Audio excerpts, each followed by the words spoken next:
Oh,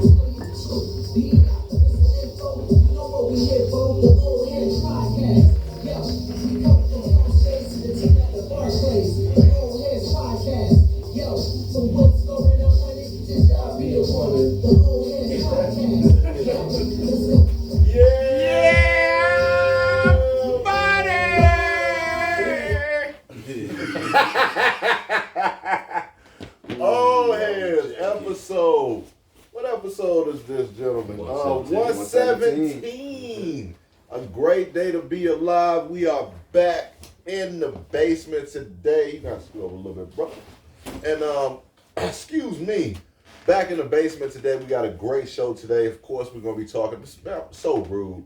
Co-host Omar, aka O'Malley, aka that dude, aka Mr. Rello. If you know, you know. Great show today lined up. Of course, the Bears got another big win. We're going to be talking about Caleb Williams and his strong performance, as well as Asia Wilson, man, our girl.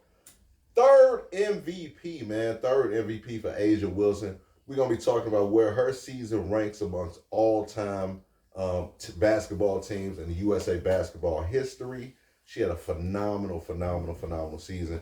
And as well, 10 questions this week. Man, 10 athletes who have wasted their talent. So, man, that's going to be a lot of fun. Can't wait to hear what these brothers got to say. Can't wait to hear what y'all got to say. I'm going to let these brothers introduce themselves. We're going to go ahead and get right into it. Old Heads, episode 117. Don't be dusty, man. Hit that like button, man. Tell a friend to tell a friend. You don't want to be a little dust bunny, all right? Old Heads, 117. Let's get it in. You need. Yeah. Yes, sir. Man, it's your man Hendo G, a.k.a. French Loaf, a.k.a. Mr. Honey Pack himself. Yes, sir. Bro. You gotta take that off, bro. I don't know. But we back into it, though, man. So we got to get right into it. If y'all first time checking us out, this is how we start every show with Hendo's Hot Take. Hendo, what's the hot take for the day? The Bears, as my man Lord would say, man.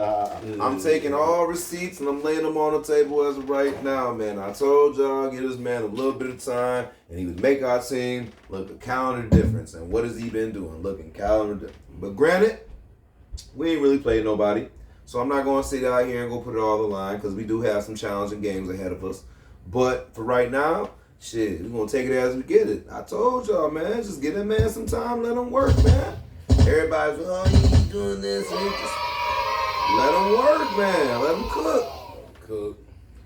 You do good enough on those last couple of games, they will remember those bad games. That's a fact. I like it. I love it, actually. And that is Hendo's Hot Take, man. Let him cook, man. Let him cook. Thanksgiving coming up. Let that man cook, man. You got to let them greens simmer. You understand? You got to dig. Y'all don't know about them collard greens. We old heads over here. Collard greens with some of that turkey, that smoked turkey in it. Ooh-wee. That's some good eating. Look at that. Talk about good eating, man. Black fact of the week. I love the what we're gonna actually do that one next week. I already had one in mind. If you got a sweet tooth, man, Thanksgiving is coming up. A lot of people like pies, of course, with pies. Even sweet potato pie. A lot of people like an olive oil with some ice cream on it, vanilla ice cream, or whatever you like. But a black fact this week is that y'all know butter pecan was created out of black people not being able to eat vanilla ice cream during the year, during Jim Crow in the South. The only time they could eat it was on the 4th of July. So a slave named Antoine, they don't know his last name, in the 1800s, learned how to grow pecans commercially. And once blacks were able to buy vanilla, he incorporated the pecans into the vanilla and the butter, and that's how butter pecan became popular in the black community. So yeah, man, butter pecan was born out of racism, man. That's crazy. That makes a lot of sense. Yeah, so man, that's the black fact of the week for the big backs. How y'all like that? But moving right along, man, sports entertainment news. As our brother alluded to, talked about Caleb had another big game. The Bears also had a big win, 36-10 over the Carolina Panthers. Caleb was 20 of 29, 304 yards, 2 touchdowns, and a 126.2 QBR rating. Has Caleb and the offense finally turned the corner, or is it just a good win over a bad team? Who want to start? Shit, both. Yeah, I feel like we did what we were supposed to do.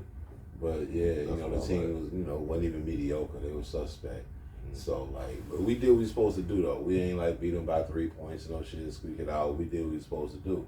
So it's good looking for the future, you know what I'm saying? Looking forward, so. This is Andy Dalton and the motherfucking Panthers. Yeah. If we didn't put up the score that we put up, we was doing ourselves an injustice. Mm-hmm. This is just what teams like that get. And it's not a bad thing. Certain teams get whooped on when they don't have it, but they going through turmoil over there. They have no identity right now. They don't even know what they're doing. You're supposed to whoop on teams that have no identity. They don't know who the fuck they is. You're supposed to do that to this team like that. I'm sorry, I'm not trying to sound rude, but a team with no identity, that's how it was when when the Chargers had to come see us. They were supposed to whoop us. Yeah. We ain't had no identity. They stomped us. This is what's supposed to happen. I'm just saying. Nah. I'm just saying. That's what was supposed to happen. It was what we needed to do. Our team looked good on both sides of the ball as far as offensively, both sides, throwing and running. Defense looked good. I believe our defense is getting averaging maybe a takeaway or 2 a game, if not that. With a win like this took our defense at least from a top 10 to a top 5 now. So I'm pretty sure as of right now they're considering us a top 5 defense right now. So there was a lot of good things to pull out. And then the next game we have to see is tomorrow. We have the London game against the Jaguars, and I believe we play the Commanders after that.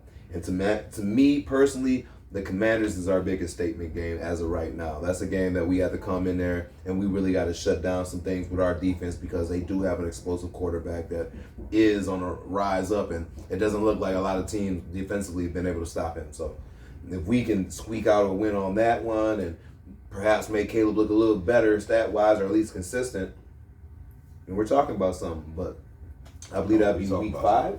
Week 5 or week 6, I think. We talking about something else, our whole schedule. Week 3 and 2 right now, so this is week 6. Yep. How you feel? Oh, same way, man. We on the up and up.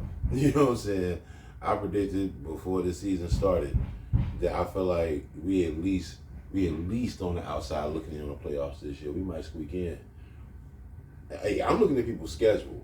You know what I'm saying? I looked at the Packers schedule. I don't know if these fans are just delusional. I don't think their schedule is favorable at all. And I feel like they gonna have a rough go at it. You know what I'm saying? The reason that is because you don't know how Jordan Love's gonna respond back from some of these injuries and if he's gonna come back strong or not. I said that before he got hurt. I seen their schedule. We got their schedule in my house on the wall and shit. Sorry to say that, unfortunately. But it's the truth. So I'm looking at their schedule whenever I want, and I'm like, I'm not sure. Yeah. We'll see, man. It's definitely gonna be interesting. I mean, Minnesota's a good team too, man, but I don't really trust them. Minnesota spikes a lot, though. That's the thing about Minnesota. They've always been like that. Mm-hmm. But the only team I believe in our division before is Detroit. That's the only team. You know what I'm saying? And that the whole the whole NFC. They ain't. I don't know. It's gonna be a lot of. The Bears gonna have something to say later on about this shit, and our team ain't gonna do nothing but get better. Because our quarterback is going to get better from game 7 on to the rest of the season. I said this with Jordan Love last year. I'm saying it with this dude this year. You ain't stepping on no NFL field and just about to just look cold and say it don't matter how cold you are. It's probably not going to be picture perfect when you first get on that fucking field. I have no idea what Cam Newton did. Cam Newton, I'm about to say Cam Newton too. A couple motherfuckers, and then you got to worry about how that's going to pan out too. Yeah, RG3. You know what I'm saying? You got to see how it's going to pan out because it don't always pan out like that when you first see that flash. I love dude with Washington though, so we're going to see about Jaden Daniels. Hope he can be the difference with that, but yeah, we're going to see, man, because normally it takes a second to get used to this NFL time and speed with these new receivers doing that while motherfuckers trying to take your head off. Right. It might look a little funny. You might get a few sacks or some shit like that. And dude been keeping himself safe. He ain't been taking no hits and shit like that. we got us a good quarterback and our team, our defense straight. We gonna come together, regardless of now we got the talent. Just watch out. I'm telling you. Just to piggyback off what you said, I think just to kind of put it in context of so people can kind of like understand it. Like, imagine like when you hoop like your whole life, just like in an alley, like we from Chicago, you hoop in an alley or crate ball, or you just hoop in a park, and then you good enough, somebody take the try for your team, and then the first time you play in that game, like in an organized game, everything is going so fucking fast. Man. Everything is going so fucking fast. This is something you've done every day since you were probably 7. Or when you can. You're hooping. And then all of a sudden you get in between those lines. And am I lying? Everything is fast as shit. Like tip balls like, oh shit, like. But you have to learn to acclimate. Yeah. It's the same thing. Like everybody, I was laughing like everybody talking about Caleb like in preseason. Like, oh look at these, like bro, preseason is different, dog. Like, calm down. He's not gonna look like this in the record. Then when he looked like shit, everybody like, oh he trash. We should have got Jay. Bro, chill. It's one game. I was literally arguing with a dude on Facebook. Because he was like, we don't develop quarterbacks.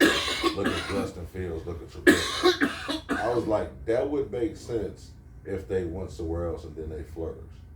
Trubisky didn't do nothing when he went to Pittsburgh. Same thing with Justin Fields. He started off. He had one good game. He threw like 4 touchdowns. Yeah, right. But then Justin Fields, he started off hot. He did the same thing for us. And then that last game, they didn't get 20 points. You know what I'm saying? So it's like, I'm like, so what about, he was like, well, Caleb, they're not going to develop. I said, he's literally gotten better every game. You know what? And not to cut you off either, but like, sometimes you just have to go on the eye test and you know what you see. Bro, the talent level is different. Bro, I saw that. Clearly, Caleb can make way more throws. Bro, I was telling people last year about Caleb. Clearly, he can make way more throws, man. Like, it's not even close. It's crazy. Trubisky, you shouldn't even be mentioning the same breath, but no offense to Justin Fields, but him either, man. You know what I'm saying? He ain't making a reason making a throw all the throws that Caleb is. So yeah, I don't know. That's shit wild. Moving right along, with a quarter of the season almost done, what coaches are on the hot seat and what teams are in must-win situations this week? We want to start off. Sirianni, man, from motherfuckers. That's what I was gonna say Sirianni. He obviously on the hot seat. I would say Sirianni. I think first and foremost because from a talent standpoint, they might have the most talented team on offense. That defense hasn't played up to potential. This is the Browns. And miss who? Right. Sirianni? Yeah. No, Eagles. Oh yeah. Eagles. Yeah. And then that they missing Hassan Reddick. Jalen Carter has been exactly what the scout report said he would be. Great when his motor's running hot and disappearing stretches. On the other hand, big pick, Raekwon Davis was a high pick. He has had injury issues. Also, Sirianni really doesn't have a particular skill set. He isn't a great defensive mind, nor is he an offensive coach. He's more of a motivational head coach and a game manager. And it seems like those are the guys who typically get the boot first. Yeah. That's how I feel about it. Breakdown. Yeah, man. That team's supposed to be way better, like on paper, and as far as expectations. All the first round picks they got. Yeah, they supposed to be better, and like they struggling, and you can't just blame Headz. I mean, he hasn't played well at all since that OC left, right? Yep. Ever since that OC left, he has not been the telling same. people, man. A lot of good coaches lose their offensive coordinator and they team go down all the time. Yeah, You say that shit all the time. Unless you gotta pay. Look at Geno this year. I keep saying, look at Geno this year. When you put decent quarterbacks with good offensive coordinators, they flourish. Look at Sam Darnold.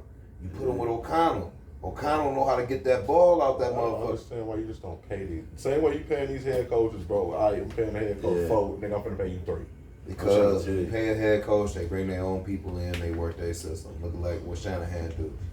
and then all his people get picked off. Pay your ass out and shut the fuck up. We keeping buddy. I mean, shit. Look at Nagy. Look at Nagy. Nagy left, got 2 rings. Man, Ball ass bitch. Dirt Ball ass bitch. Nigga went to kiss. He was a good offensive coordinator and just a shitty head coach. Vice versa. But there's no. But there, I feel like you don't really get that shine as that OC sometimes. You do, but you don't.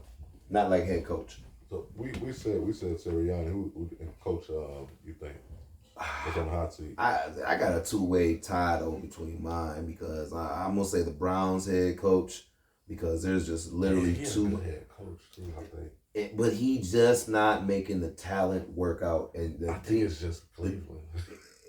I think it is too. But whatever the way is, there's too much talent around that ball for them to have the record they have. And the reason I say it's a 2-way tie because I can't say nothing about the Panthers, man. They just.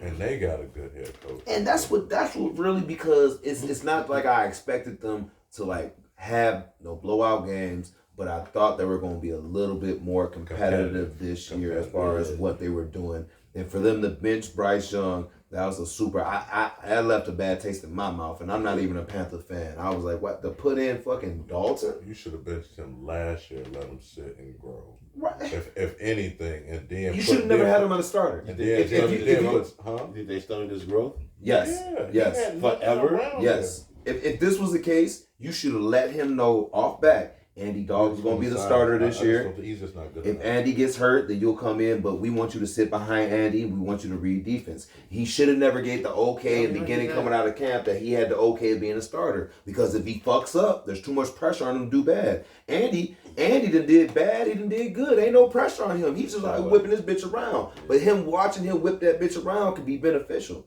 But they throw him to the wolves, and they let his ass get bit up. And then when he missing a leg, and he missing an eye, and he missing an arm, they try to pull his ass back in. He was already hit. He was about to bleed out. If Geno Smith can make a comeback in this career. If Sam Darnold can make a comeback in his career, that nigga, come on, let's be honest. Yeah, CJ got a shot. Yeah, man. that's different though, bro. That's different though. Just from a physical standpoint. Like Sam Darnold was looked at as that dude coming out of He USC. was, and then had the worst record with the Jets and whatever. But it was never a thing of his talent. No, it was more or less, we never. It was more or less crappy teams. But we can't. There were some performances where he had more interceptions and touchdowns, and that's kind of on him, all right? Because he makes those throws, he makes that read, he lets it go, regardless of what the OC tells him. He has to make that throw. It's him on him. So there were some bad showings, but we did see some talent coming from what he could do because when he was under pressure and stuff like that coming out, he was making some dots, and I was like, okay, if you can keep that consistent. But he had a lack of talent around him. He was on 2 shitty teams. But once the standout on both those teams is they never really had no good offensive coordinator. They have a great offensive coordinator, a head coach that is offensive minded with over. That's why this works with him. The same thing that kind of worked out with Geno. When he left them 2 non-really good teams and he went over to a team that really could fold the offense around him, shit, looks were easy. Looks were easy. And what team you think is a must-winning team this week? Jags are one of them. That's what I had Jags as well, and Doug Peterson on the hot seat. And Peterson's on that hot seat. I was a team where I picked. I say the Jags. If they start right now, the Jags are 0-4. The only team right now that actually made the playoffs are the '92 Chargers. They started 0-4 and made the playoffs. I think so. Pretty much, if they don't win this year, if they don't win this week against the Bears, their season pretty much done. I think that falls probably for the Rams as well too. It's going to come to a time. It's like, good call. When are you going to start letting some? Puka's probably going to be your future, but he's out for the season. Trade Cooper Kupp. Is he? I think he's going to be in and out for the season. I mean, he's going to be in and out, not out right now, but I see what you're saying. He's going to be in and out because he's a real physical runner. He's a real physical guy, but. Let Cooper Kupp go for somebody who's competing right now or something like that. I would. There's nothing to say you couldn't trade him to a team and get first round packages for him or Stafford hell right now. Let's be honest. Let's start looking toward the future. There's going to be a Bryce Young and Trey Lances and all these type of guys possibly available soon. Some other little QBs going available. Let him get around a guy like that. Let him go over there. McVay have them motherfuckers running. He can do that. He has the potential. And if you give enough picks, you give him some talent, you keep a guy like Puka, you work on that defense a little bit, you got Verse. Verse is good. Seems like he can get to the ball, he just can't finish and get the sack. But hell, that's going to come when he lose weight, get a little stronger. They got something working, but they need pieces. They need assets right now. They're missing assets. How you feel, Bill? Shit, the Jets and the Bengals, man. Jets and the Bengals, those other two must-win teams right now, man. The motherfuckers. If they don't, Higgins is gone. Not slow. T. Higgins. If they don't, Higgins is gone. He's going to be gone before the trade deadline. They need to win. Otherwise, they're going because they have to pay one of the two guys. Who you? Yeah, I know you're not going to let I know you're not going to let Chase walk. Yeah, I know you're not going to let Chase walk. But you don't have enough money to pay him and Higgins. No, maybe they can make some work. We already pretty much said this Higgins last year. Y'all remain optimistic here, man. Ain't no optimism, dog. Trying to be optimistic. One of them niggas gotta go, Joe. That's some bullshit. One of them niggas gotta go. I hate to be like that, but that's how that shit worked. So with that being said, you could trade. Buddy was mad when he said. You could trade. You could make some trade pieces right now. You could trade a Cooper Kupp for a Higgins right now on a draft pick, maybe. Yeah. I'm just saying you don't know what options would be. Yeah. I've seen teams do weird shit, pick up Wes Welker, old ass, and and still make him functional. That's all I'm saying. You don't know. Though. This was cold though, man. Yeah, but he was cold on certain teams. With the NBA, let's switch things up real quick, man. Switch things up. With the NBA season right around the corner, we're all Bull fans here. What is the Bulls' identity going into the season, and what would be a good season for us? And you don't say I don't know neither. We need a solid answer out of you, sir. You with the caller. Oh shit! The only thing with the college. Oh yeah, I have an answer. Oh, he wrote this down. You know when he put it down, he put the alternate. I like it. All right, man. Bulls need to focus on the rookie and reduce Zach's minutes at least halfway through the season. Identity need to be young, energetic, playing as a unit, whatever the fuck that is. And hopefully defense can be our calling card. I don't know. Nigga, I don't motherfucking know. Okay. That nigga said, hopefully defense can be our calling card. Hey, look, man, maybe, you know what I'm saying, we can play some good team defense, you know. I don't fucking know. Look, Billy Donovan won 2 in a row in college with Florida. Now, he had Al Horford and Joe King, no. But same point in time, like, you know, I don't know what the fuck, I don't know what he does, man. I don't know. Because the nigga, he was running Russell Westbrook's offense and shit in fucking OKC as the head coach. That's what he came in doing. I don't know. Then he came here, okay? And we in disarray. So I don't know what the fuck I don't know what he does except fuck up lineups. This is funny. I really don't know. I would love to know what the fuck this dude is doing. Do y'all know either? I have no idea what he's doing. Okay, so obviously he don't know. Head though. The Bulls. The season right around the corner. What is our identity going into the season, and what would be a good season for us? We are a young 3-and-D team. We run up and down that court. We shoot fast shots. We find the open man. We run very little pick and rolls. We have no true big man. We're not running the ball through the bigs at all. We are going to be a running gun team. Our tallest man might be P. Wills, and then we have Giddey. And Giddey is also a tall shooter who runs point guard. We got rules. Like I said, Vu, but the thing about Vu can run. We're gonna be just a running gun team, I believe. We're gonna be running guys. We have the young backcourt or the front court to the back. We be doing that. Niggas that don't shoot and play well. I don't know, nigga. I'm telling you what the look is and what they do. Anymore. They run, they shoot that 3 ball, and we got guys who can shoot. Super flag in a Bulls jersey. Keep going. That's what they gonna do. That's all I heard. That's all. That's what we playing for. That's what we playing for. Possibly, but that's what they do. They're gonna run and be shooting. It's just gonna be IU and then Kobe White running that point, shooting. I mean, they can ball. So we gonna get some lucky wins this year. No, I think you go into any game thinking that we're the favorite to win. Yes. Against who? The Wizards. I don't know about The Detroit Pistons. I definitely know about that. Yes. They got talent. Yeah. Yes, but The team they're not that you- organized. They're not. They're young and We're gonna I beat don't some. know if we'll be the We're favorite, gonna but- beat some surprise teams this year because got we the put better up players, value too. points. We have a lot of shooters that are gonna be pulling out. It's gonna be Zach gonna come through. He has to prove something. We got Kobe doing what he does, which is, mind you, he was arguably most improved player of the year. He was putting up very good numbers. And then we got Io, and Io's looking nice. So I go off that. I know what Vooch could do. I don't think we're going to be winning on the rebound tilt because I'm yet to see what it is that P. Wills does. That's the biggest question mark right there. But we got a good enough team to compete. We're not just going to get blown out. We really do have a good enough team, but we just don't have no bigs to compete. And in the league right now, where the bigs seem to be the difference maker, we're going to lose games because Vooch is not a great defender. And we're going to be having to put him up against other people who are great offensive guys. Joker, and then we are going to get blown out. We don't... all the time. Not all the time. It ain't going to be all the time. Everybody, Boston Celtics, Philadelphia 76ers. That's it, though. That's it. Who else? Nigga, what? Do you really want to hear the rest Yeah, of I this? do. Hold up, Boston.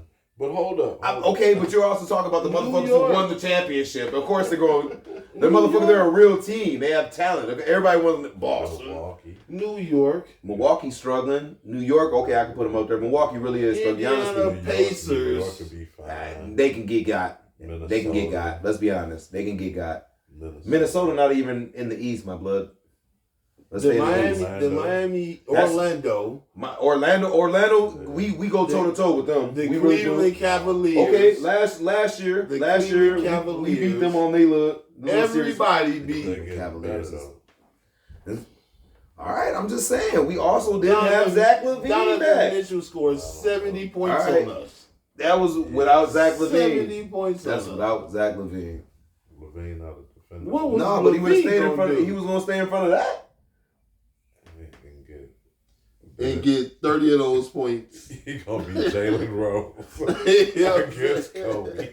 Shit, 81. How many hours you want? 81. But LaVine will want 41. Hey, I'm trying to tell you. Yeah, I don't know, bro. It's not looking good. I think we have absolutely no identity as a team or as an organization. Our best player is Zach LaVine, who is fun to watch and can score with the best of them, but injuries and inconsistencies has hurt his growth and the team growth as a player. We gave Patrick Williams a huge contract, strictly based off of potential. I think he will never achieve that in the Bulls uniform. Then we have Vucevic, who is a good scorer, but lacks rim protection, so is a liability on the defensive end. I'm an 80s baby, and it's sad to see a franchise with so much rich history reduced to a team seemingly willing to fight for a play-in spot or for the foreseeable future. I do like Josh Giddey in addition to the rookie Mateus. I think it'd be smart for us to try to build around them two guys in maybe 2 or 3 years, possibly, get another good lottery pick. And then by that time, we'll have enough cap space to possibly bring in a free agent because Chicago does attract big free agents. But I think Giddey and Mateus, both of those guys, I think are two people that we can absolutely build around. Mateus, I think, is a dog. For one, he's a hometown kid. All we need is for Zach Yeah, LaVine to yeah. have a crazy start to the beginning of the season so we can trade his But ass.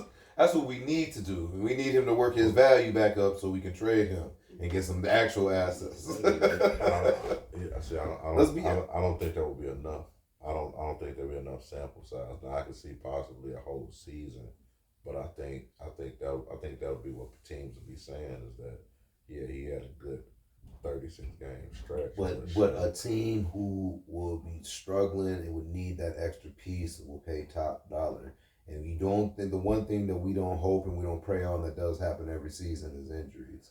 Let somebody go. Let somebody. That shit gonna be hard to get. It is, but let somebody major go down on a team that's a competing team and watch how the tables trade up a little bit. That's all I'm saying. Let a team be competing and need something like that, and they need something like that to take that next step to actually compete. You watch. Who are these big time trade guys that come to Chicago you were referring to, sir? I'm trying to figure out. We've gotten Ben Wallace. We've gotten. Come on, man. We caught that nigga in the back age of his whole career, dog. That nigga averaging 2 points. They and told that 8 nigga cut rebounds. his head. No headband. The coach told his ass no headband. That nigga career was over, nigga. Man, this whole Chicago stint was trash. We had that weak ass coach. Who told him that dumb shit? He better not have been Hoyer. Who the fuck told his ass that shit? I promise to God. Yeah, we got Boozer. Boozer was a big addition. Bro, Boozer was a big addition. Y'all bugging, dog. Bro, no. He was supposed to be a big addition, is what you meant to say. Ain't that when he put that mark on his head? Well, that's when he came through with the Beijing. He came through with the Beijing whole head, bro. The nigga, listen, it'd be something if you just did your beard. The nigga did his whole head into a goatee, into a beard, into a mustache. And then had the nerve to come to a game to sweat. And he had the nerve to wipe his forehead and have that shit smeared and had to leave and go to the locker room and go get his shit.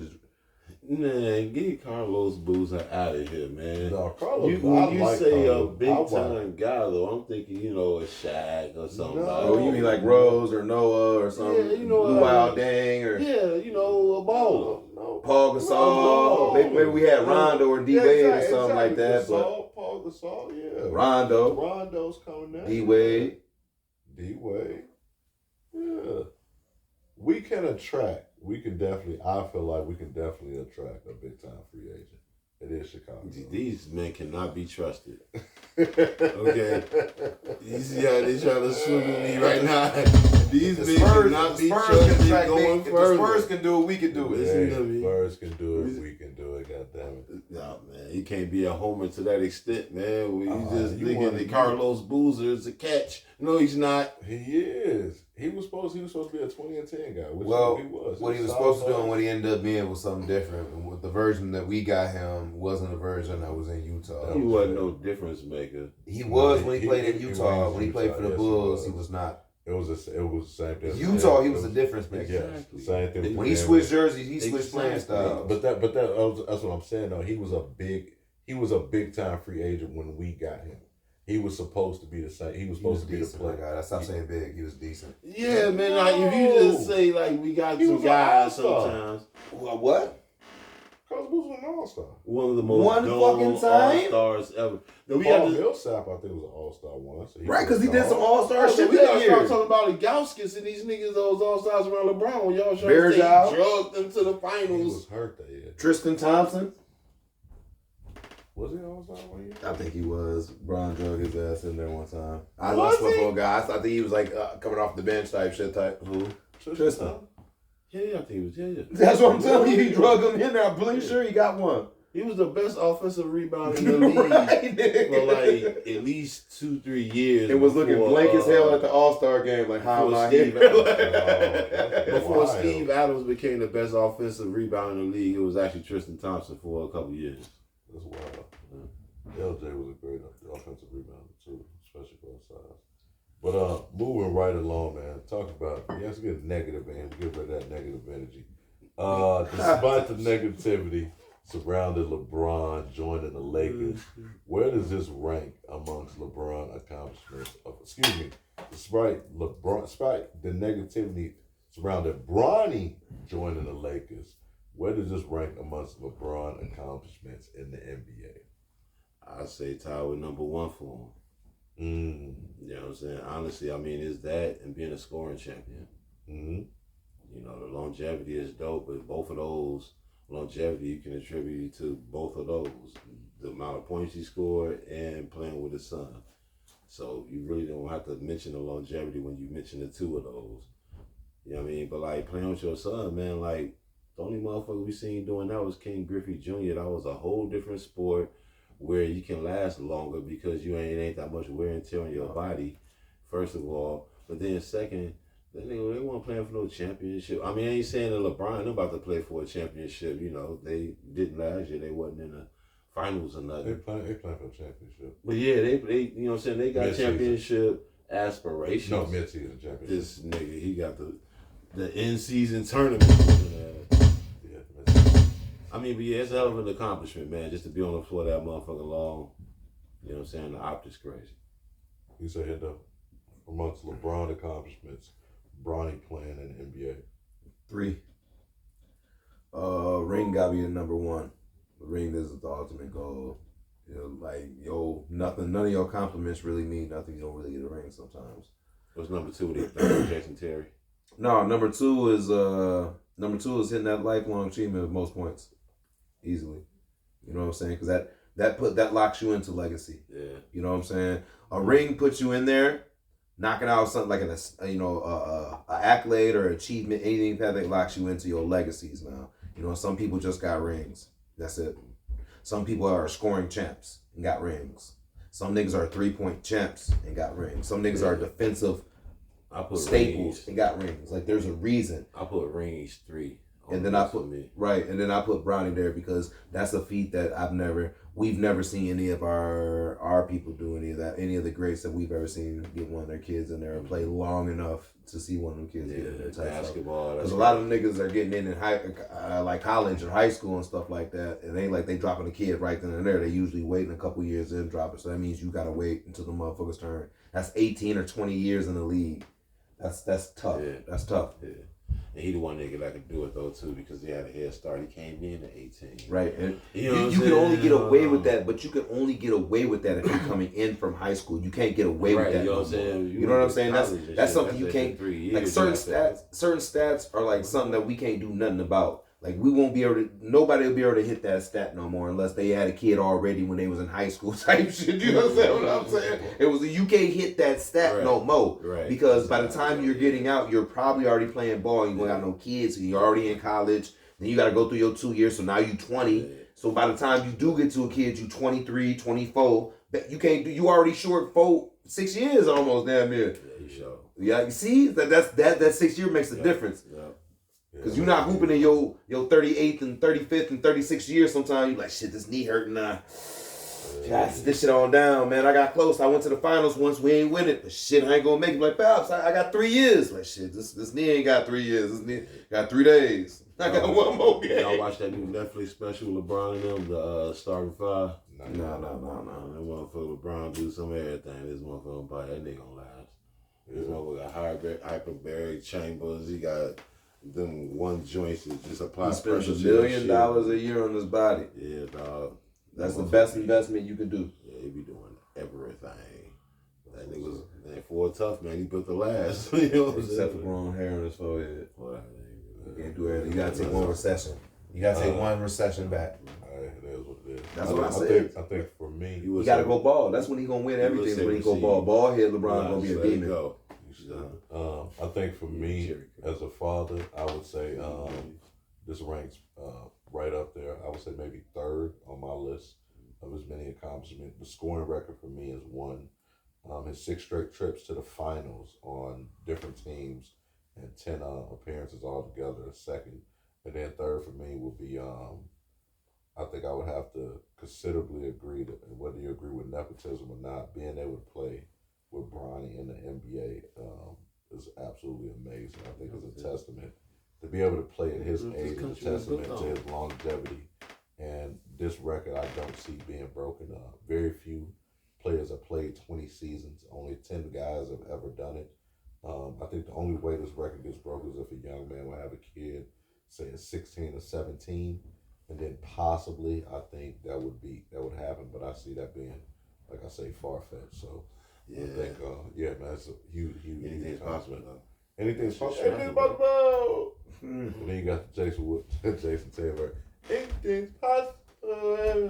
I don't know, man. Let's see how long Tatum and Deuce go, because we can watch Deuce come in here and play one season with Pops. Hey, I hope so. Never. Moving right along, man. Let's talk about Asia Wilson, man. We gotta give Shorty her props, man. Man. Asia Wilson won her 3rd MVP, averaging 26.9 11.9 rebounds, 2.6 blocks, 1.8 steals. The first WNBA player to score 1,000 points in a season and finished second in the depoy. Where does her season rank amongst professional basketball teams in the USA all time? Man, I see them numbers. Different. That shit felt like Shaq in the finals. Yeah. You know what I'm saying? I'm like, what the fuck? Different, though. Yeah, man, for a whole season. Different. Just monumental, man, for this to be a third MVP? Yeah, third. Third motherfucking MVP in a row. I mean, when I looked at the greats like Cynthia Cooper for Houston back in the day, when they won 3 straight rings and she was the best player and shit, like that was the standard that everybody else had to, you know what I'm saying, fall in line with or get with. Mm-hmm. But, you know, a lot of motherfuckers came through and they winning and shit, and the league looked good going further for Caitlin Clark and, you know what I'm saying, a lot of other motherfuckers. But yeah, that's dominance right there, bro. That when you dominate like that in a basketball game for a whole year against motherfuckers and you win MVP 3 times in a row. One in a row. Oh, 1 in a row. No, but this is our third. Stewie got it last year. Oh damn, I didn't even know that. Yeah, be honest, Stewie got it last year. That's the shit, yeah. Stewie, nice. Too nice. Yeah. But yeah, even still 3. I mean, that's that Joker, Giannis, you know what I'm saying, Cynthia Cooper. It's rare air. And like she's still doing it. Like, come on, man, she gonna do this again next year. She probably won't be MVP, but she got a good shot at it. I don't know how they judge it if it's like the NBA where it's like, okay, I just tired. Her numbers could get more stupid because Kelsey Plum is a free agent. I believe Kelsey's the second or the top free agent right now in the WNBA. Yeah. So if she leaves, You're right. that put more of a score burden on Headz. Yeah. So that 26 could go to 30. Damn, Real fucked quick. up. And she's not just back to the basket anymore. Like she'll pop that thing on you. Yeah, I'm gonna check a couple more games out too. But yeah, man, props, man. Shout out, man, the old girl, cause she, goddamn, you know what I'm saying? She one of the motherfuckers that make you want to watch the game when you see talent like that. You know what I'm saying? Like I'm not a college basketball watching ass dude either, but like when certain dudes stand out, you know what I'm saying? Like it's just hard not to check them out. You see Brad Miller play with the Hornets now. You know what I'm saying? You see him in school. You're like, hold on, man, he just dropped 40. Yeah. What he finna come drop 30 again on motherfuckers? He dunking on motherfuckers? He got the J? Like, man, hold on. Some dudes just stick out. Mm-hmm. You might catch yourself watching a few. So shit, she one of the main attractions, and everybody talk about Caitlin Clark, but like, it's some other motherfuckers to watch too. Facts. So what would you rank us? What would you rank this season? Man, honestly, man, I'm gonna try to respect everybody's season since I don't know all the best seasons from the women's side of the game. But for what she did with her numbers in that game, for the women's, I gotta go at least top 3. And for all around, if we just talking basketball with the fellas too, like then shit, at 27 and 12, that is, motherfuckers who get 12, those Giannis numbers. Like, I don't really know how to rank that. You know what I'm saying? As far as a season, these numbers are inflated in the NBA a lot too for certain reasons and shit. I'm gonna go top fucking, I don't know, fucking 30 some shit. Okay. How you feel, Hendo? What would you rank this season all time amongst USA basketball teams? I gotta put her in the top 10 of them. I couldn't tell you anything, but I'd have to put it right above maybe 5 or 6. That's really, I kind of want to put it in there. Because I've seen some good rookie seasons. I mean, I got to put Caitlin Clark's season in there too. But these numbers are ridiculous. But it's the back-to-back, and I got to be respectful of all other ladies that were doing their thing that had different numbers. But these if she do it again, man, she gonna be in the top 3. Put it like that. That's how close it is for me though. You get another one like I got to her. If she get a ring or something, she gotta go into the top 3, man. These numbers are crazy, man. These are what Embiid and Giannis and Joker, them type of numbers. You know what I'm saying? Right up. Yeah. But it's the consistency though. It's really the consistency, the dominance, like B.I. said. Yeah, that's crazy. Shaq shit. If she doesn't play in the WNBA, I would have this probably be a top 5 for sure. But I do have to take competition into consideration. And still this year, I would rank her performance. I would say top 10 seasons all time in professional history in the USA. For one starters in 2000, since 2000, only 4 MVP players have averaged 26 and 11. That's Jokic. Giannis did it twice, and Shaq did it back in the 99-2000 season. What's even more impressive is that she finished second in the D point, despite averaging 0.1 less steals a game and averaging almost 1 whole block more a game.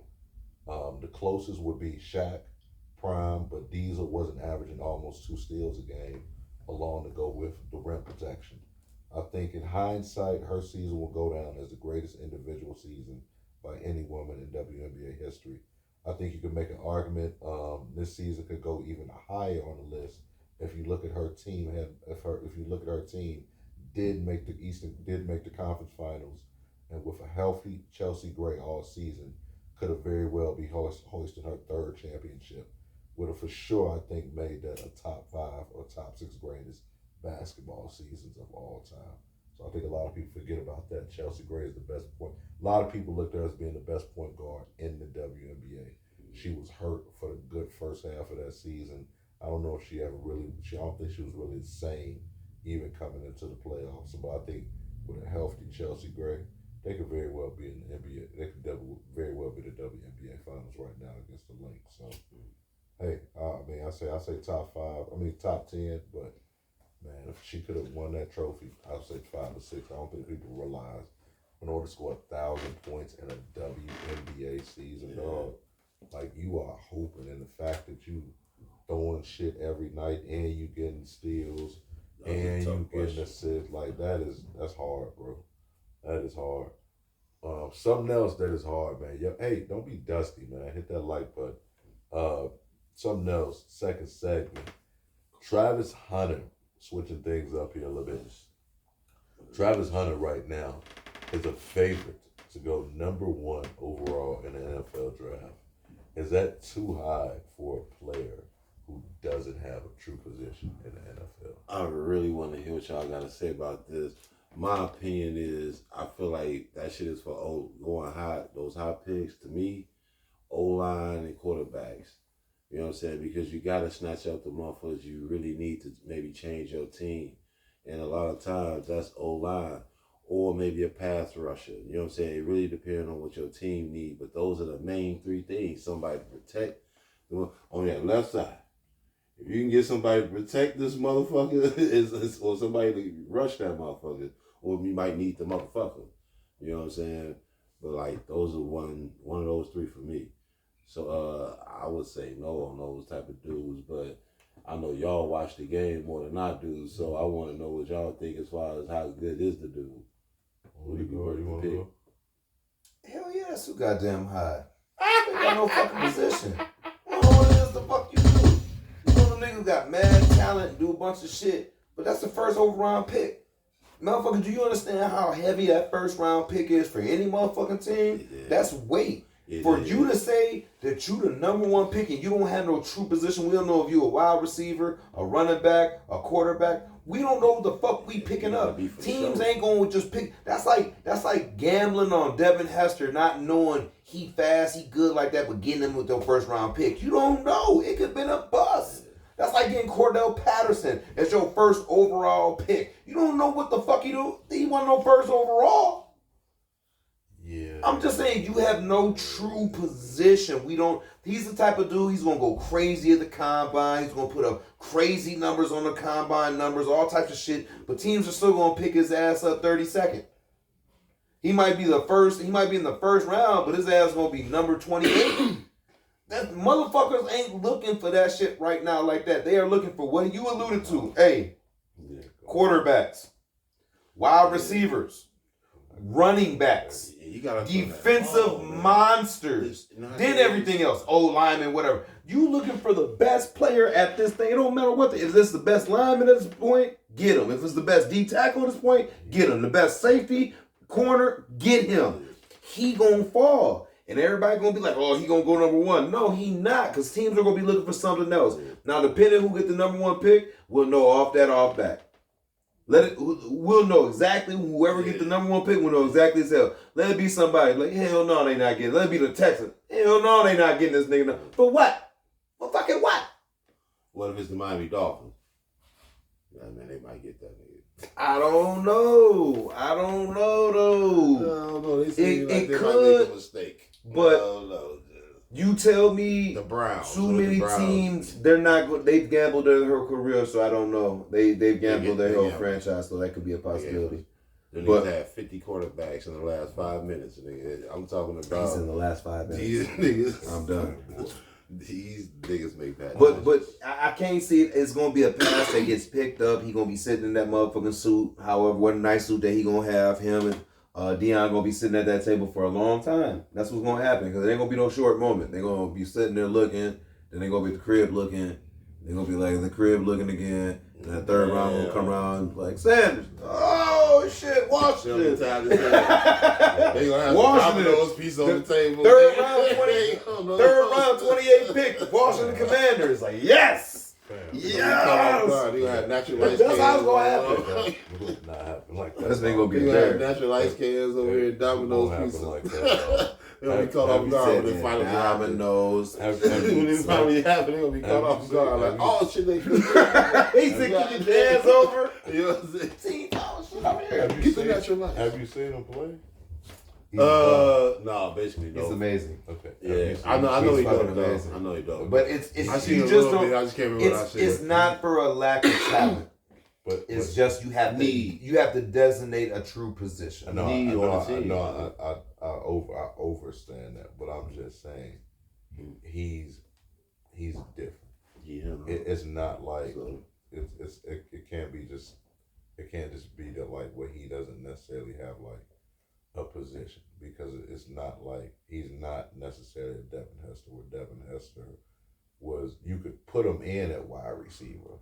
You know what I'm saying? And he can run some plays. No, Travis Hunter is he acts. And then you put him on defense, and he's their best corner. And he's one of the best corners in the nation. And one of the best wide receivers. But they're probably not going to play him like that in the NFL. I understand that, which is why I personally said no, I wouldn't take him with that number one pick. Because for one, when you look at, like he said, right now, if we look at the worst teams in the league, I was looking at who I was projecting. Mm-hmm. When you look at the worst teams, I said the Panthers, Giants, Raiders, and Titans. Most of those teams are going to need a quarterback. You got guys like Cam Ward out there. You got Ewers. They're going to take a quarterback. Now, I think what a lot of people, for one, with the quarterbacks, it's the biggest position in sports, right? It's the most key position in sports, period. So I think I'm not so sure the Giants want a new quarterback. They have an unbelievable belief in Daniel Jones. Yeah, he's been playing decent. Right, exactly. So if they give him some linemen or some shit. Maybe, but I think if Cam Ward is there, Quentin Ewers is there, I think they will get ready. Danny Dimes. That's just my personal opinion. But like I said, I think a quarterback, as we see with Jaden Daniels, can change not only a franchise, it can change the organization if you hit right on the right quarterback. Joe Burrow, with the exception of this year. He's hurt a lot. Yeah, Joe Burrow. He is, but when he's him, he has taken him to the Super Bowl. Very true. So I think when you get a quarterback, it can change a lot. But like he was saying, tell that to the Jets. Yeah, But like he was saying, I think no matter how good Charles Woodson was, I watched him play in Michigan. He was the best player in the nation. A lot like Travis Hunter. When he went to the Raiders, I don't care if he was a top 3 cornerback in the league, he couldn't change that organization around. Right. So it's the same thing with Travis Hunter, no matter how good he is. And yeah, he's going to have to pick more than likely in the NFL. Hey, either you're going to be a lockdown corner or you're going to be an X receiver. You're going to have to pick one of the two. Now, yeah, we might be able to put you 5 or 6 plays or whatever, either or, but you're going to have to pick. Because that's what I was wondering. But to me, right now, it's a higher pick. It's a higher demand for a good corner than there is a good receiver. But that's the thing, though. Which one is he better at? Corner. Because like corner, which you corner. get paid. I would say corner, but he's a nice X though. Corner. But he's definitely a nice corner. X.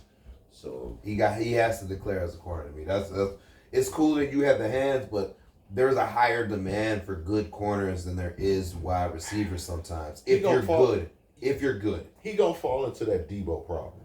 Because whereas like Debo can run and he can catch. Well, Travis Hunter he can do the same, like, nigga, I'll lock down your best nigga. But be like Jalen Ramsey. But be like Jalen Ramsey. Look what Jalen Ramsey was scoring. Top picks, top dollar. I think that that's what I'm saying. Like wide receiver. I mean, he gonna get paid either way because both of those are high paid positions. Do you think that he could play both sides of the ball? No, nobody's gonna play you like that, bro. Nobody's really gonna play you a gadget man on both sides. They even said it. If anybody's really picking you up, they're playing you one side of the ball. Period, bro. Period. That's because what I would think. Why would I grab you with a high pick and then play you both sides of the ball? You fuck around and get hurt. You have a higher risk of getting hurt playing both sides like that. Who plays offense and defense? I would love it, but I don't. Okay. I would love and it. I would love to see how his body turn out and that boy motherfucker be in a brick of ice. No more body nice. Niggas ain't built like that no more. Niggas ain't built like that no more. Come on. Pretty risky. Man, look. Who the fuck play every down? Man. Who? Right. You say what now? I said, who the fuck play every down? Olin Cruz. On defense too? Defense and offense? Shit. And kick return. And look at us. That nigga out there for everything. Yeah. Olin Cruz. Seemed like he played every game. Yeah. I knew he was good when I went to Madden. He was our top player, but I knew we was shitty because he was our top player. This nigga's a dog. But I'm like, damn, we shitty because our center is our best. Center and fullback. Best blocking. And our putter, we had a good putter too. That's embarrassing. It so is. Raiders was the same way, but they punter and kicker was dope. It was Janikowski. It was somebody else. It was both dope. Yeah, Janikowski was the shit. 10 athletes. Wasted talent, man. Oh, man. Janikowski almost wasted talent with alcoholism, but man, got his career on track. Phenomenal kicker. 10 questions this week. 10 athletes all time who wasted their talent. At number 10, y'all know how we doing this. Number 10 for me, I went with Lawrence Phillips, running back, St. Louis Rams. Got a phenomenal career with Nebraska. You remember Lawrence Phillips? No. Really? No. You remember if you Google him? I just know Nebraska used to be cold as hell back there All the damn time. Lawrence Phillips was that dude. I actually never liked them niggas. Oh, that was my To be squad. very honest, I didn't like them niggas. Their quarterback was one of my favorite players, Tommy Frazier. Yeah. Big red machine. Who you got number 10, Hendo? Daryl Washington, linebacker. He just played with the Cardinals and shit, man. This nigga was a fucking dog. But yeah, he went to the Pro Bowl. He ended up going to the Pro Bowl with, I think, Washington. Really? Yeah. Dog he was basically because he was hot talent when he was with the Cardinals. That's why it sounded familiar, because he was one of those guys who was like, damn, dog, nice. And he just kind of faded away. And then he popped back up when he was with the Red. I think the Red. No, yeah, it was the Redskins, and he ended up going to the Pro Bowl with them. That's so fucking familiar. Who you got at number 10? At number 10, I got Charlie Ward. Because this nigga never went and played fucking football. And if he would have, I mean, that's a waste of time. Man. You won the Heisman, but you go play basketball. I ain't knocking the man for his choice, but what the fuck if? You know what I'm saying? Yeah, he was nice at Florida State. Yeah, he played a little bit, man. He was nice, man. At number 9 for me, I went with J.R. Roddick. I used to get in trouble sitting up late at night watching them ULB games. You see that? I was a big UNLV fan. J.R. Roddick was one of my favorite college players.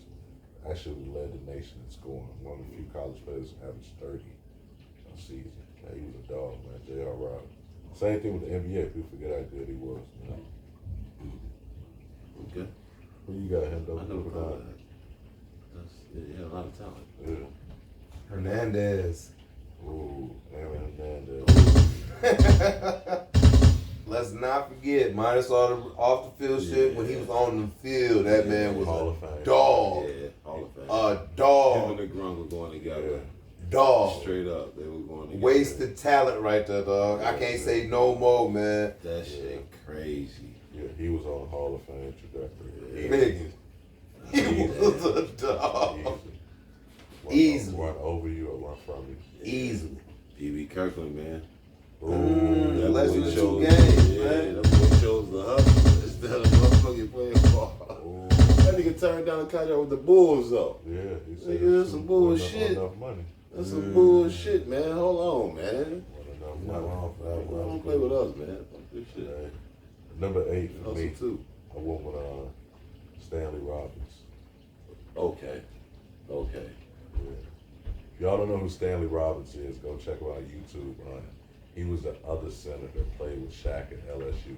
He was better than Shaq in college at LSU. And went to the NBA and pretty much ate himself out the league. Yeah, because he was just getting bigger and bigger. Yeah, Stanley Robbins. Yeah. Who you got here, I though? was a little fast. Deion Jordan, defensive end.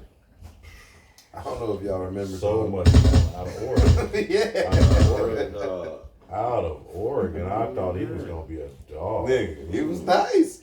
Had He was all nice. the tools. Kept failing his drug test. Had all the tools. Kept failing his drug He test. looked like a Hall of Fame player. Straight up, all the talent, dog.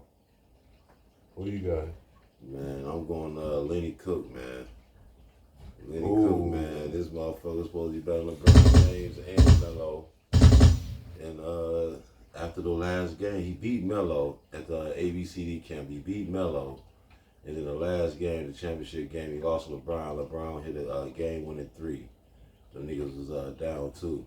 LeBron James hit the game-winning 3 and finished with 24 points. And Lenny Cook had 9. And ever since then, Lenny just... Lenny ain't better than Deion. Lenny just fell away, man. Lenny wasn't... Yeah, Lenny Lenny out of wasn't there. Lenny no more. Shout out to Lenny Cook, though, man. I see he's doing well. Much love, much love. Always welcome on the show, Lenny. At number 7 for me, Jay Williams. Motherfucker. Jay Williams at number 7. Kick dog in his fucking knee. Yeah, I know you can't stand him. I know you. I'll absolutely be a huge fan still of Jay Williams. I used to watch him play at Duke, man. I was super salty, but number 7 for Pissed me me. the fuck off, dog. I ain't so bad. He can't stand him, bro. Number 7, you got it. Ray Rice.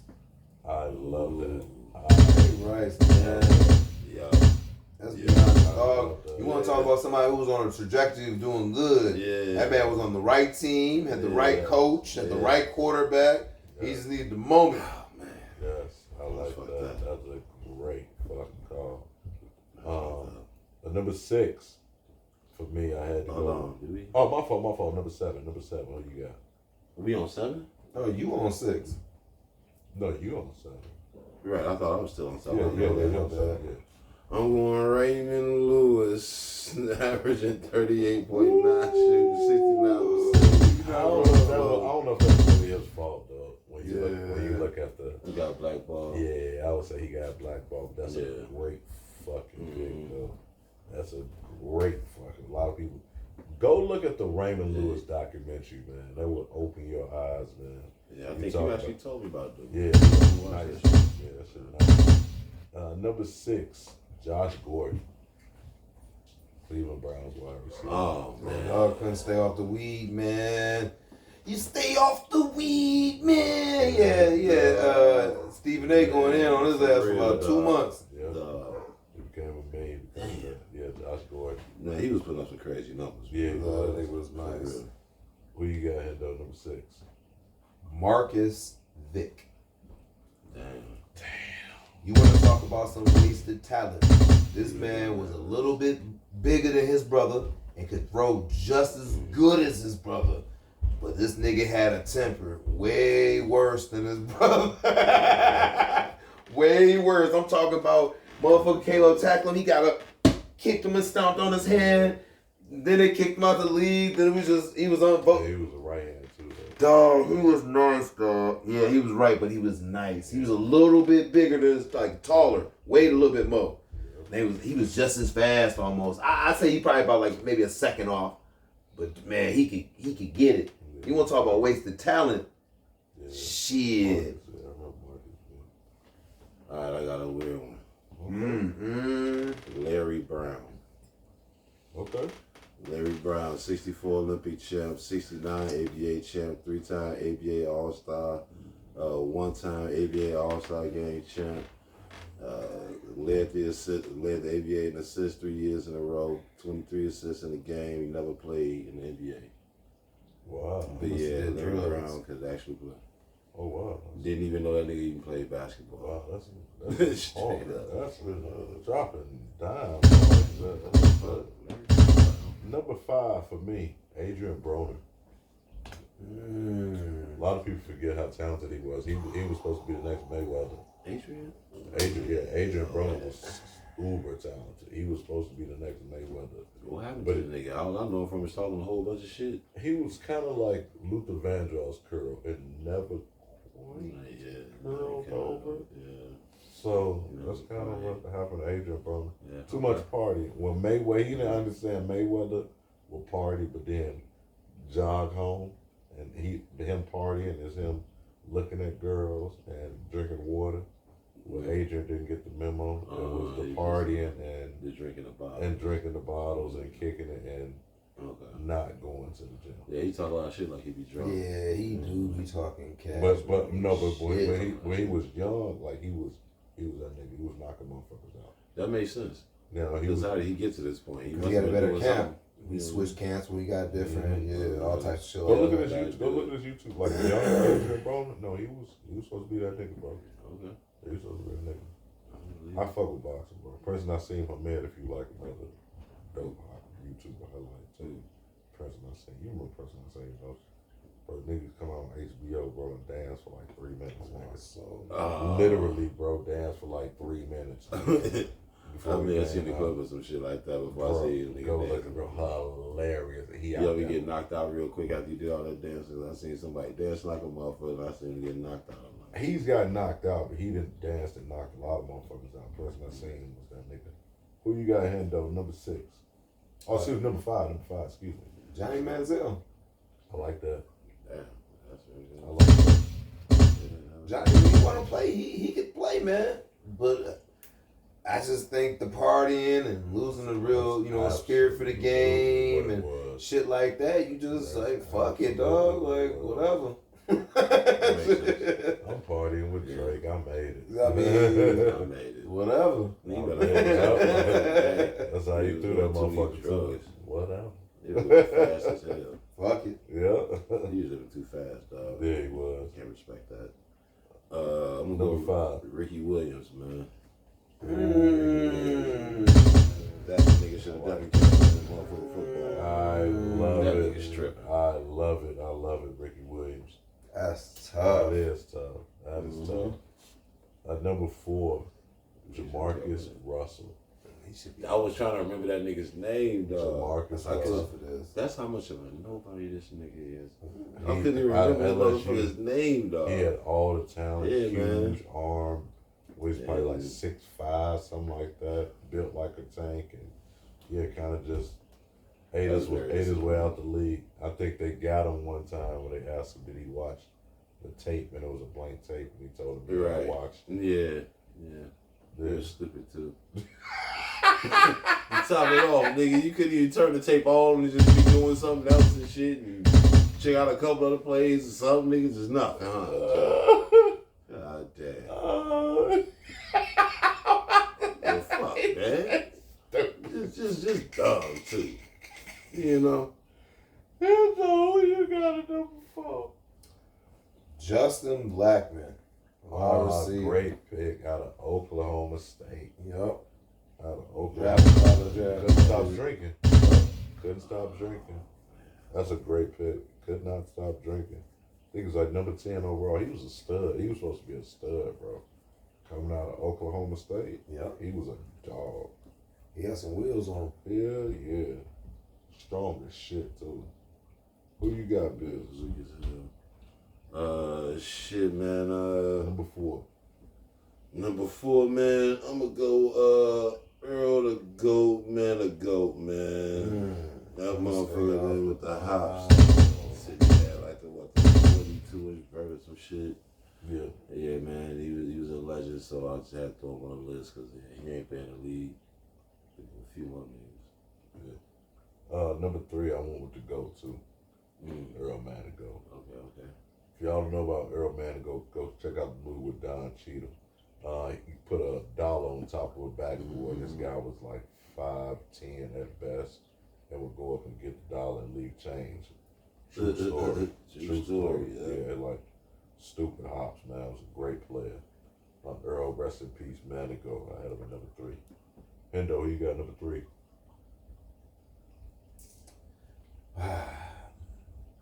This was going to be a hit one, man, but this got to be a Chase Claypool, man. By far, dog. By far, all the talent in the motherfucking world. But you be having fits, attitude fits. I was about to say, is he in the NFL? Yeah, he's still in the NFL. He might have got cut. They might have just released him, but he was just with a team. He might have got released or the same shit, shitty attitude. How you got the talent, but they letting you go because your attitude po? You got bad work ethic. You a receiver. What the fuck you plan on doing? Yeah. That's wild. That's a great pick, man. We still never got all the freaking talent. Ah, damn. I'm going to go Connie Hawkins. Oh. Connie Hawkins at number 3. Because, too many stories. Seen a couple highlights and shit, too, man. He seemed like he was nice back then. And everybody wanted to see him play. So, all the greats said he was dope. So, man, that's my honorable mention ass niggas on this list. But, yeah, I'm going to say, dog. I like Connie.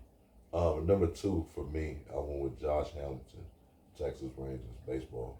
I don't know if y'all watch a lot of baseball out there, but this guy was Josh Hamilton was basically he was looked at as being the next great hitter. Won MVP and then alcoholism. It was alcoholism and then painkillers, I believe, that got to him. But Josh Hamilton was supposed to be that guy after winning MVP. He was phenomenal player. All the talent in the world. Hendo, who you got number 2? Josh Gordon. Probably one of the biggest disappointments that I've ever seen at wide receiver. Yeah. This man just couldn't stop smoking weed. And this, mind you, this wasn't something that just happened in the NFL. It was like that in college too. He had to sit plenty of suspensions in college. Then he was good enough to manage to get a good, nice pick. I'm like, man, this guy's going to be a dog. Played a couple games or half a season or something, did a bunch of dog shit. Had like what? Season was his first season. That's the whole first season. 1,600 yards, 13 games. 5. Anyways, we're not gonna go to accolades, but this nigga just couldn't stop smoking weed. Not only that, but do understand, there's a certain time they do the testing. Get cool with some of the niggas and find out when they do the testings, and then stop smoking weed or get you some fake piss. But you gotta be the only motherfucker I know that's constantly getting caught. And this motherfucker's out here doing cocaine in the league, but yeah, you stay getting caught. They probably did cocaine before the piss test and still didn't get caught, but you did. How you don't nigga getting caught? You the nines. Weird. I don't know, dog. Like I said, man, that was the biggest disappointment. All over some weed, dog. And multiple times. Not once, not twice. Like 4, 5, 6 times. The nigga was suspended his whole first 4 years. Uber talented, too. Pissed me off because this nigga was a dog, nigga. Uber talented. Very. It was a quarterback for the Jets. All of them. motherfucker got built to be a machine by his daddy, like some type of German scientist or some shit. It was hilarious. He played motherfucker in the early 80s or whatever. That's that nigga right there. He ain't the nigga on my list though. It's Lynn Bias at number 2. It's Lynn Bias at number 2, man. I just saw that nigga real quick. Honorable mentions. There's too many honorable mentions.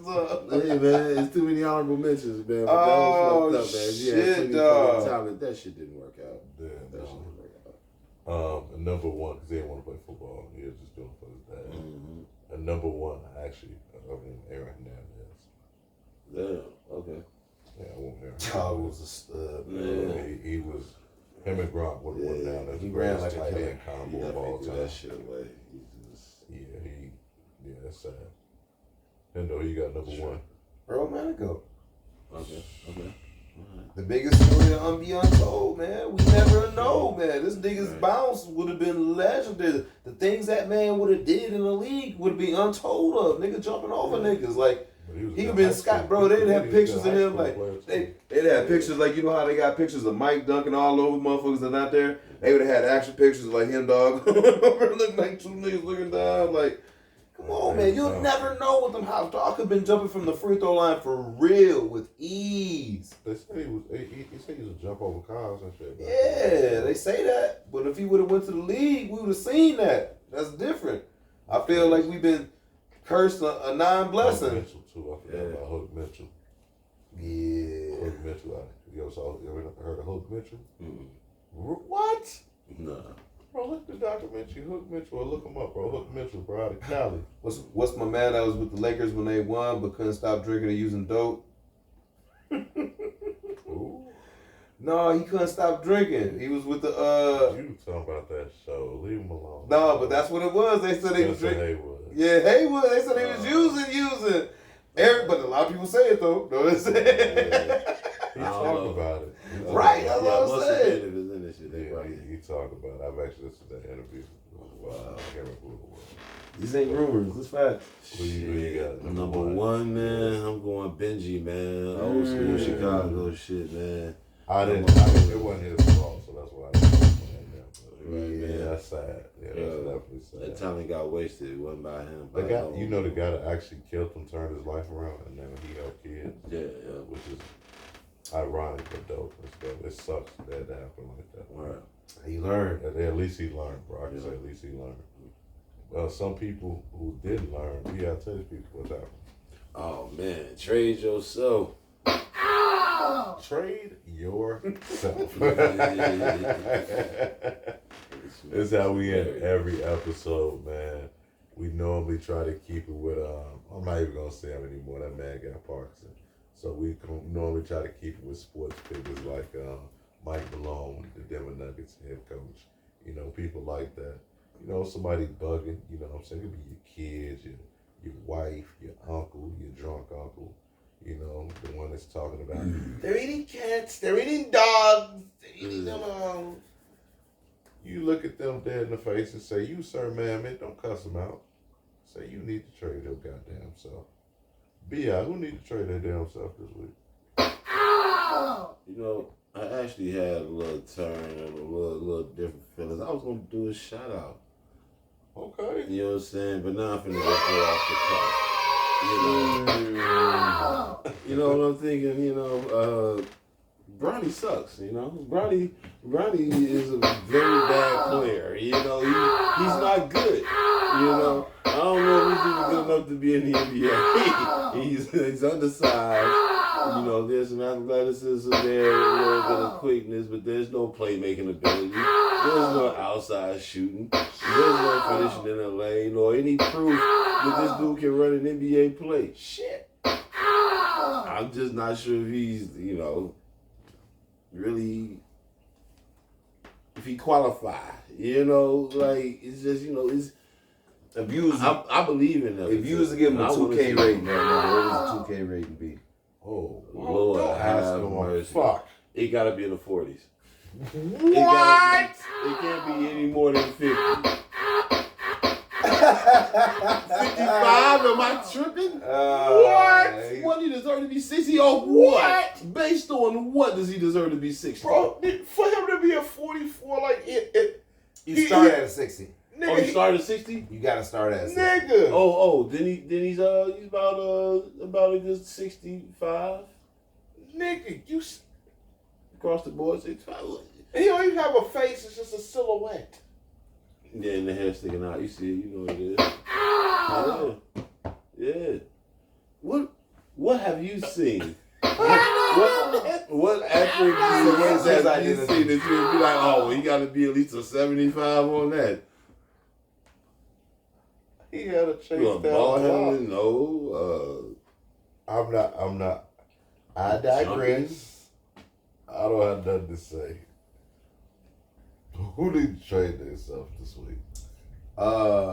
If your team has absolutely zero anythings in the championship box of any sort or a Super Bowl of any sort within the last 50 or 40 years, do not talk to me about any type of Bears relative stuff. I could go on a list of teams shortly of who that consists with. We'll start with the Browns.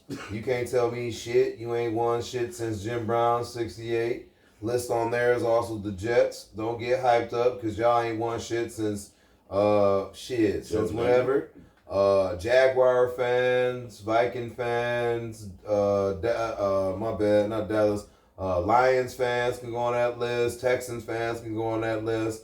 If your team has absolutely won nothing, don't talk to me about no damn football. Or don't sit here and say me nothing about the Bears. I can go on for a more list or something, but we'll just go with the teams I listed. How about that? I like that.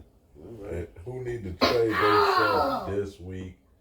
Anybody that's keep talking about Caleb Williams and saying that we should have got Jaden Daniels. Man, relax. We don't know how this will play out. We've seen players start out hot and then fizzle off. Me personally, I'd rather see growth from my quarterback. That's all I want to see. I said, for me, a good season for the Bears is 7, 8 wins. I'm totally okay with that as long as I know you won't know what. I have a franchise quarterback going ahead. Buffalo Bills, Josh Allen was the same way. He started out very slow. A lot of people talk about, Patrick Mahomes MVP. No, that was actually Patrick Mahomes' second season. He sat behind a Hall of Fame coach, Andy Reid, and then he exploded. So he was behind Alex. He was behind Alex. So Caleb will be just fine. Pump the brakes, man. Stop talking about our franchise quarterback. I told y'all last year, that boy different, man. Once everything fully slow down, and you're gonna finally start to see the off the script and off the platform throws, and it's gonna be a problem, man. Him and Roman Dunze growing together, that defense. Hey, you might not be our head coach next year. Throw that man a few extra mil, be our defensive coordinator, be the first to ever do it, man. Be the first to ever do it, because Eberflus doing a hell of a job on that defensive side of the ball, man. Shit, Shane Waldron ain't doing too bad right now neither. So hey, let's be honest, man. It's a little rough on the offense because we had to get some acclimated. But hey, let him get to it, man. We ain't on there yet. This might get Eberflus another year. Shit. Well, we can bring in Brian Daboll. Mm-hmm. Put Eberflus as a linebacker coach. We put him right back where he was. Linebacker coach. Damn. Put your ball head ass back over there and geek that lineman up, man. I don't like the way he's talking to that man. Well, I'm just saying. There's respect in the building. I don't see nobody going out and trying to get him for a head coach job, considering his whole term with the Jets has just not been well. Okay. Oh no, I'm talking. What Giants? I'm talking Giants. Yeah, Giants. That was Giants coach. Yeah. You trying to say Robert Sala? Yeah. See, No. I don't see him becoming no head coach neither, though. He's a great coordinator. He's a really good coordinator. He could be the defensive coordinator. And honestly, it wasn't his fault. It wasn't. Because the Jets defense. But it's not a lot of people's fault that going there. It wasn't Nagy's fault. Because he had motherfucking the defense looking good, offense just sure couldn't catch wasn't up. Nagy fault. It's He just proved it. not. No, that was Nagy's fault because he was an offensive coordinator. Yeah, he was an when he offensive won. coach. Well, hey, like I said, certain Yeah, niggas, and when, like I said, in our heyday, we was out here in Club Dub and we was celebrating everything. We was a field goal away from doing what we need to do. Anyways, but shit, how the team divided after that was something different, though. You know what I'm saying? He wasn't prepared for all that. He wasn't prepared to go out and get another quarterback and then have other quarterbacks and have a quarterback situation. Then you got a debacle about who here. We got 6 quarterbacks. He wasn't ready for all that. He an offensive coordinator. That's why he left and went right back to a good team and was an offensive coordinator and they winning. Because that's what he good at doing. That's exactly what he was good at doing. Some niggas can't coach. That's all it is. Yeah, good. Yeah, right. Coach, really good. But some niggas can sell shoes. And if you look at the shoes, in your La Crosse, Wisconsin area, check out our brother Focus at Jackson Plaza, man. A breath of fresh, man. We understand the holiday season coming up. Go in there, holler at them, man. Get your fits early, man. Get your sneakers early. Get the gifts early. And then, hey, you might need some sneakers clean. Does shoe restoration as well. Also, Fifth and King, JV, man. Another spot, man. The Closet. Exclusive kicks, man. You don't got to go on eBay. We ain't got to go to the cities no more. Shop right here in La Crosse, black owned, locally owned. But if you're in the Winona area, check out our brother, man. Captain Kush, man. A phenomenal artist, man. Marcus, brother, you always welcome on the show as always. Always welcome on the show. Captain Kush in the Winona, Minnesota area. And hey, man, it's Saturday night, man. It's a little brisk outside. It's a good night, man. Maybe for a nice little bonfire and a beer. I don't know, man. I don't know what y'all do. But hey, you need some good tunes, some good music. Download the app. Bump That Radio. Our brother Detroit Manuel. Big time Viking fans. I know he bumping that radio right now, man. Download that app, Bump That Radio. Trying to bring radio back like how it used to be. As always, like and subscribe. We're on Facebook's Old Head Sports Entertainment Podcast, as well as on YouTube Sports Entertainment Podcast, as well as other channels, C Hendo, CEEHENDO.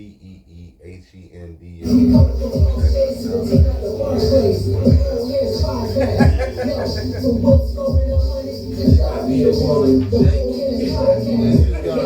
out.